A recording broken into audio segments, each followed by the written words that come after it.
I know this might stir up some feelings, but hear me out. We need to talk about The Woman King. This movie has been making waves since its release. It's powerful, it's emotional, and it's a rare Hollywood production that centers around African history. But not everyone is clapping for it. There is a big elephant in the room. That's the film Downplay Slavery. Now before you jump into any conclusion, let's slow down a bit. I'm not here to cancel the movie or to tell you it's terrible. No, not at all.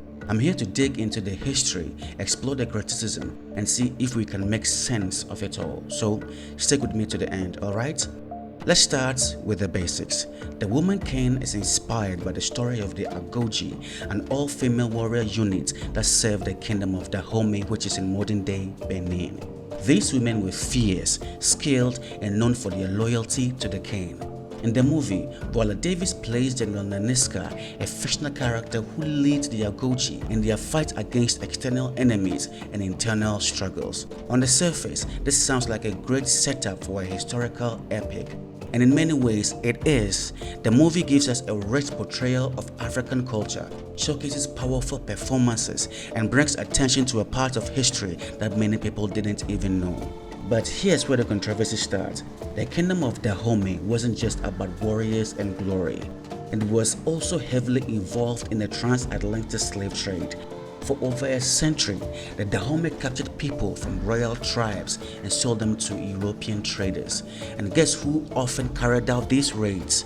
The Agojie themselves. I know you might be thinking, wait, weren't they just defending their kingdom? Well, yes and no. Like many African kingdoms at the time, Dahomey was navigating a complicated world. On one side, they had European traders offering guns, textiles, and other goods in exchange for enslaved people. On the other hand, they had rival kingdoms trying to conquer them. For Dahomey, participating in the slave trade wasn't just about greed, it was about survival. They used the wealth and weapons from the trade to maintain their power and defend their territory. But let's not sugarcoat it. This was a system that caused unimaginable suffering. So how does The Woman King handle this part of the story? To its credit, the movie doesn't completely ignore the issue. There are scenes where the characters discuss slavery and its impact. General Nanisca even advocates for the kingdom to move away from selling people and to focus on trading palm oil instead. This is a bold stance, especially considering the context of the time. But here's where the critics step in. Some argue that the film frames the Dahomey as reluctant participants in the slave trade, as though they were forced into it by European greed. And while it is true that European demand drove the trade, historical records show that Dahomey was an active and willing participant. This has led some to accuse the movie of downplaying the kingdom's role in the transatlantic slave trade, making them look like victims rather than complicit players.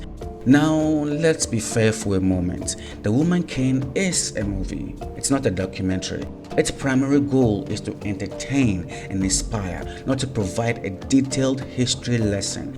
And the storytelling often involves simplifying or tweaking certain elements to make the narrative more engaging. Think about it. If the movie had leaned too heavily into the darker aspects of Dahomey's history, would it still have been celebrated as a story of African empowerment? Maybe not. And let's face it, Hollywood isn't exactly known for funding projects that dive into the messier part of African history. But here's the thing. We can still celebrate The Woman King for what it does right while acknowledging where it falls short. The movie is groundbreaking in many ways. It puts African history front and center. It gives us a cast of strong, complex black women, and it challenges the idea that African stories can be global blockbusters. At the same time, it's okay to criticize the film. History is messy, and it's important to grapple with the messiness even in our stories. Because when we ignore or downplay certain aspects of history, we risk erasing the experiences of those who suffered the most. So, where does this leave us? First, let's acknowledge the Dahomey Kingdom's involvement in the slave trade is a fact. They were not just victims of European colonization. They were also active participants in a system that devastated millions of lives. This doesn't make them uniquely evil, it makes them human. Like every society, they made choices for their survival, for power, and for sometimes greed.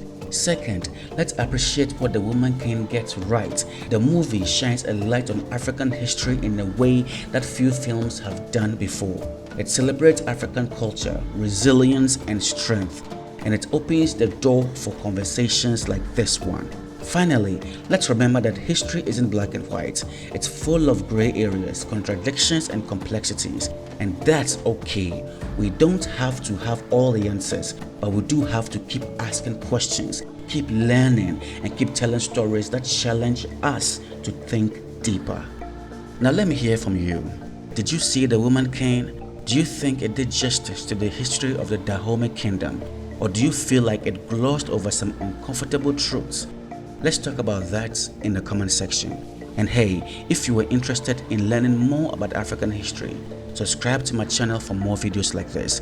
And always, don't forget to like and share for more deep dives into African topics and more about African culture. So, until next time, stay curious and stay informed.